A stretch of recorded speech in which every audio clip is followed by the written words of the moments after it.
என்ற வண்டி தள்ளு வண்டி வச்சு தான் நான் வாழ்க்கை வாழ்ந்துட்டு இருக்கிறேன். இப்போ தாவேக்கா பையங்க அராஜகம் பண்ணி என்ற வண்டி கார் வச்சு இடிச்சிட்டாங்க. நான் கேட்டதுக்கு அடிக்கிறதுக்கு வர்றாங்க.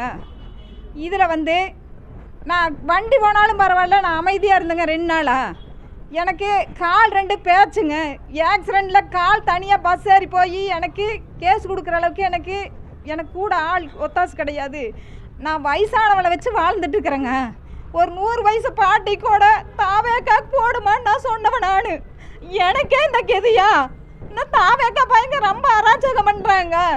இந்த பங்களாபுதூரில் சிஐடி சதீஷ் நைட்டு 8:30க்கு என்னை போட்டோ எடுத்துட்டு உன் புருஷன் எங்கேன்றாங்க. என் புருஷன் இல்லை, நான் விதவை. எனக்கு ஒரே பையன் மட்டும் 20 வயசு பையன் இருக்கிறான்.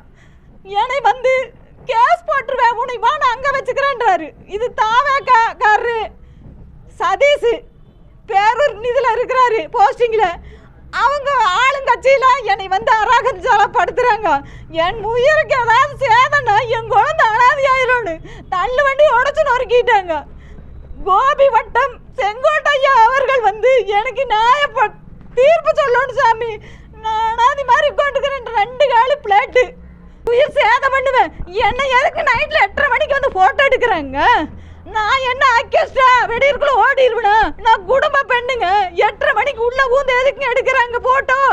என்னை பேப்பரில் போட்டு அசிங்கப்படுத்துறீங்களா? நான் குடும்ப பெண்ணுங்க. நான் 2 காலு பிளைட்டு வச்சுவோ. எனக்கு முதல்வர் அவர்களும் செங்கோட்டையா அவர்களும் எனக்கு நியாயம் சொல்லணும். எங்கள் அம்மா 90 வயசுக்காரி கூட நான் விஜய் சாருக்கு போடுமா அந்த ஒரு தாட்டு வாய்ப்பு கொடுக்கல அப்படின்னு சொன்னவளே நான். இந்த தட்டு கேட்க போன பெரியவரையும் அடிக்கிறாங்க, கல்லால் அடிக்கிறாங்க. எனக்கு எந்த ஆதரவுமே கிடையாது. எனக்கு எங்கள் வீட்டுக்காரர் கிடையாது. என் பையன் 20 வயசு பையன். நான் உழைச்சாதான் சாப்பாடு. இப்படியெல்லாம் ஒரு பேரூர் காலத்தில் சதீஷாமா தாவேக்காவில் நாங்களும் தான் தாவேக்காவுக்கு போட்டேங்க. இது யாருக்கிட்ட சொல்லி அழுக முடியும்? நான் சொல்லுங்கன்னா கால் 2 எனக்கு ஊனம். எனக்கு நீதி வேணும். இங்கே என்னை கூப்பிட்டு செங்கோட்டையா அவர்கள் எனக்கு நியாயம் சொல்லணுங்க. எனக்கு நீதி வேணும். எனக்கு ஒரு தைரியம் சொல்லி எனக்கு அவங்கள கூப்பிட்டு கேட்கணும். நான் தாழ்மையோட கேட்டுக்கிறேங்க.